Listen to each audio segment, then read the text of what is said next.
Débat sur l'augmentation préoccupante des atteintes à la laïcité dans les établissements scolaires français. Hausse des signalements 2 ans après l'assassinat de l'enseignant Samuel Paty. Quelle réponse doit apporter la République à la multiplication de tenues religieuses dans les collèges et dans les lycées, malgré la loi de 2004? On en parle après la mise au point de Sandrine Le Calvez. Bonjour Amar, je te remercie d'être là. Tu sais que je connais un petit peu l'islam, mais pas suffisamment pour faire une critique honnête de ce qu'on peut entendre sur l'islam. J'ai écouté cette émission sur Arte, 28 minutes, et je me suis surpris à me poser des questions. J'avais l'impression qu'on ne disait pas forcément toute la vérité, qu'on essayait de cacher les choses, dissimuler les choses. Et je me suis dit qu'il fallait sans doute que je fasse venir quelqu'un qui connaissait bien l'islam pour pouvoir me renseigner. Alors, je te remercie d'être là parce que je suis sûr que toi qui connais le Coran par cœur, qui parle l'arabe, qui connais l'islam sur le bout des doigts, tu vas pouvoir m'éclairer. Alors, merci d'être là, Amar. Merci Eric, merci pour ta confiance en mes connaissances. Bon, j'ai fait des études, je ne peux pas dire que je connais l'islam à fond, mais j'ai fait des études assez poussées dans mon pays d'origine. Alors voilà, donc cette émission, elle a été diffusée sur Arte, elle s'appelle 28 minutes et elle était intitulée Les atteintes à la laïcité ont augmenté à l'école. Alors nous allons voir la première vidéo qui montre l'augmentation de ces atteintes à la laïcité.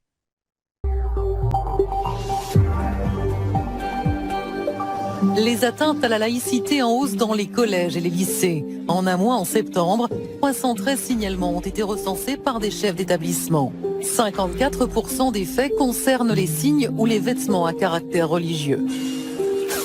Il est vrai que depuis 1 an, le nombre de signalements relatifs à des tenues, disons, islamiques augmente. Il y a le fameux phénomène des abayas. Abaya et voile pour les filles, tunique pour les garçons. Ce code vestimentaire va à l'encontre de la loi de 2004 sur l'interdiction des signes religieux ostentatoires.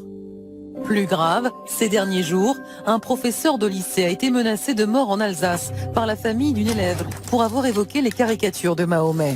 Dans l'Essonne, un lycée a lui reçu une lettre proférant des menaces à l'encontre d'un enseignant d'histoire-géographie. On va lui faire une Samuel Paty, à lui et son père, le vieux rabbin sioniste. Les syndicats d'enseignants s'inquiètent de la multiplication de ce type d'incidents, d'autant que les atteintes à la laïcité sont encouragées sur les réseaux sociaux. Voilà cette première vidéo. Comme tu l'as vu, elle concerne non seulement les atteintes à la laïcité par le port de vêtements islamistes, ou islamique, bref, du voile et du camis. Et elle concerne également les menaces envers les professeurs qui critiquent d'une manière ou d'une autre ou qui ne portent pas un regard positif sur l'islam. Alors, quel est ton commentaire sur cette première vidéo? Alors, moi, j'ai quelques questions. Parce que quand j'entends ce qui est dit là, et qu'on parle d'atteinte à la laïcité, je me demande si c'est vraiment des atteintes à la laïcité. Oui, si on regarde ça froidement, objectivement, il y a une loi qui est bafouée. Mais est-ce que ça ne ressemble pas plus à un désir de conquête, un désir d'islamisation, puisque ça va jusqu'aux menaces, même aux menaces de mort des enseignants? Alors, ça, c'est ma première question. Ma deuxième question, c'est que quand j'entends cela, j'ai l'impression que finalement, le musulman qui va à l'école, s'il n'est pas d'accord avec l'enseignement qui est donné, peut tout d'un coup menacer l'enseignant et dire qu'il n'est pas d'accord avec ça, qu'il s'en va et que son frère ou son père ou je ne sais pas qui s'occupera de lui. est-ce qu'on ne risque pas à terme arriver à une école qui n'enseignera plus ce qu'on a l'habitude d'enseigner dans nos écoles, mais enseignera uniquement comment dire, enseignera uniquement ce que l'islam considère comme juste selon lui. Voilà, c'était un peu mes questions par rapport à ce premier enregistrement. Ben, merci pour ces questions. Elles sont très, très intéressantes parce que justement, elles mettent en évidence la manière de voir d'un occidental. Alors, malheureusement, pour le musulman, cette manière de voir est très difficilement acceptable.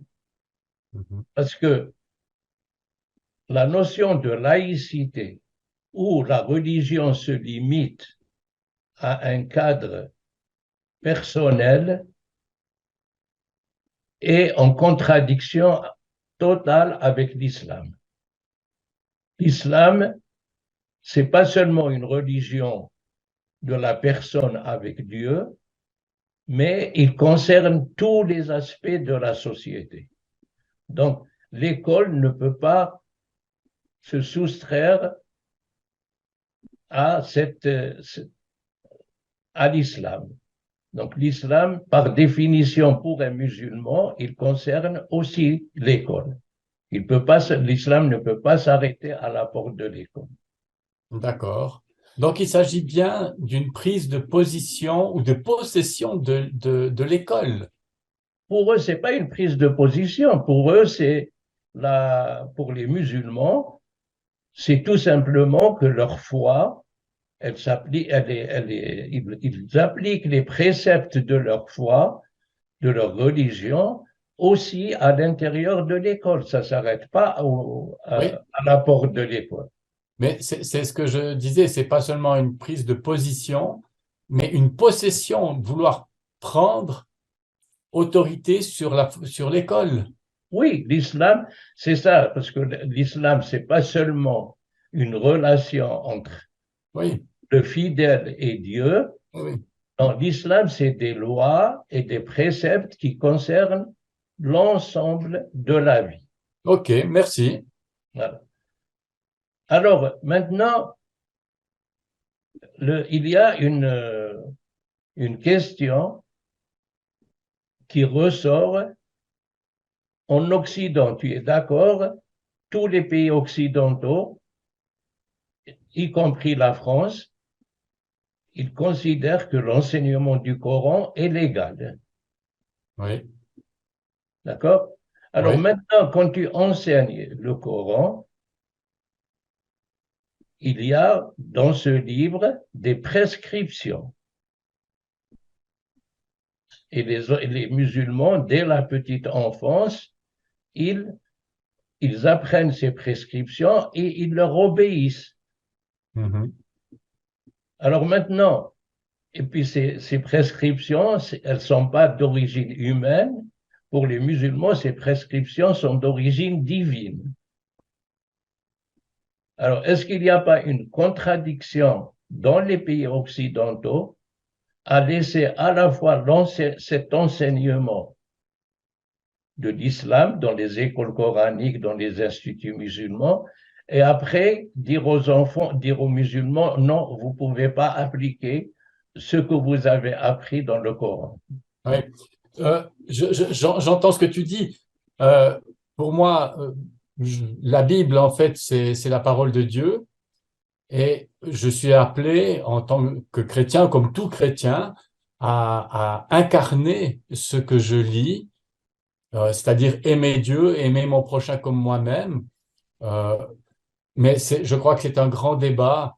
Peut-être qu'il faut qu'on continue à regarder l'émission. Parce qu'en fait, dans le christianisme, il y a la même chose, mais on ne va pas dire non à la connaissance objective, à la science objective. Ça, on ne va pas dire non. Au contraire, toute personne chrétienne est assoiffée de savoir. Je suis d'accord avec toi, mais dans le christianisme, en commençant par Jésus, auquel se réfèrent tous les chrétiens comme fondateurs du christianisme, Jésus n'a pas imposé une législation, n'a pas constitué des tribunaux qui punissent ceux qui n'obéissent pas à cette législation. Oui. Écoute, je pense que c'est un sujet intéressant, mais je me demande si on ne devrait pas passer plus loin pour écouter la suite de cette émission. D'accord. Hein?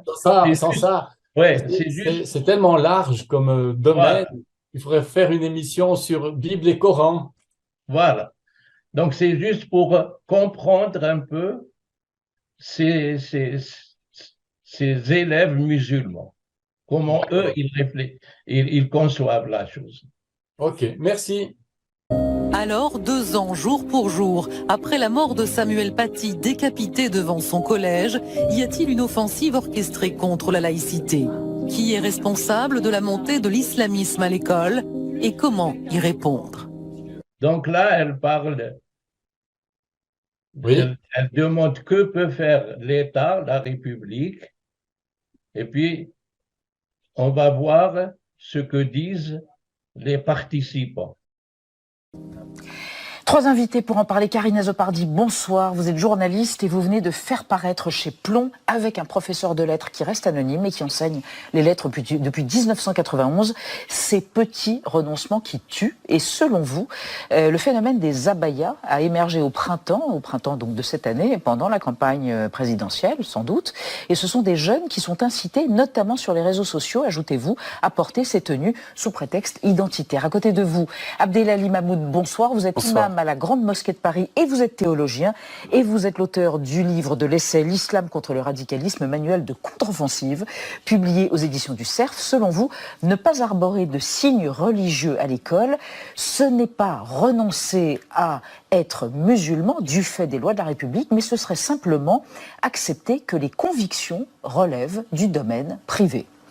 Et à côté de vous, je retrouve ma fiche, Bernard Rougier, politologue, spécialiste du monde arabe. Vous êtes professeur des universités à Paris 3, Sorbonne Nouvelle. Selon vous, l'abaya, évidemment, dont on parle et dont on a parlé dont Sandrine Calvez vient de parler, elle a une valeur religieuse. Penser que l'on ne peut pas être musulman sans porter un vêtement religieux est le fait de l'islamisme et non pas de l'islam. Vous voulez préciser. On démarre précisément avec le mot du jour, abaya. Abaya. Donc, qu'est-ce que tu retires par cette introduction? Bien, c'est la réponse de l'autorité. Donc, elle recherche la réponse de l'autorité à ce qui se passe, à la montée de l'islamisme à l'école. Alors, c'est ça. Est-ce que c'est ça ce qui est intéressant? Est-ce que c'est la montée de l'islamisme ou bien ou à l'appel des réseaux sociaux, ou bien tout simplement la mise en application des préceptes que le Coran enseigne? Oui, moi, ce qui me semble, c'est que d'après la discussion qu'on avait juste avant, c'est que si c'est l'islam, si c'est le Coran qui enseigne ces choses-là, et qu'on laisse le Coran être enseigné aux enfants, eh bien, il ne faut pas s'attendre à autre chose que ce qu'on est en train de vivre. Voilà, c'est ça le problème fondamental. Donc le problème, me semble-t-il, que devrait faire l'autorité pour intervenir? Qu'est-ce qu'il pourrait faire?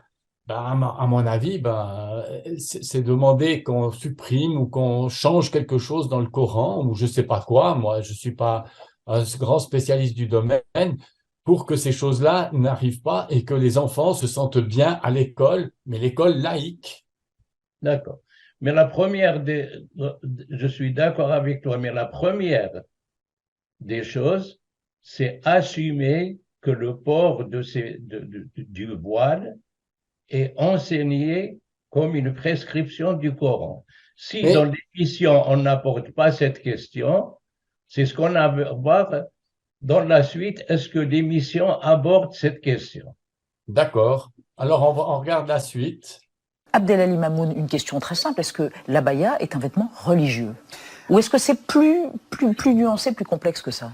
Il n'existe pas en islam de vêtements religieux. Il n'y a aucun texte qui mentionnerait, qui serait mentionné et qui exigerait à une femme ou à un homme de porter un vêtement dont la fonction serait de signaler leur appartenance religieuse. Y compris le voile, non? Y compris le voile. Y compris le voile, je le dis fermement.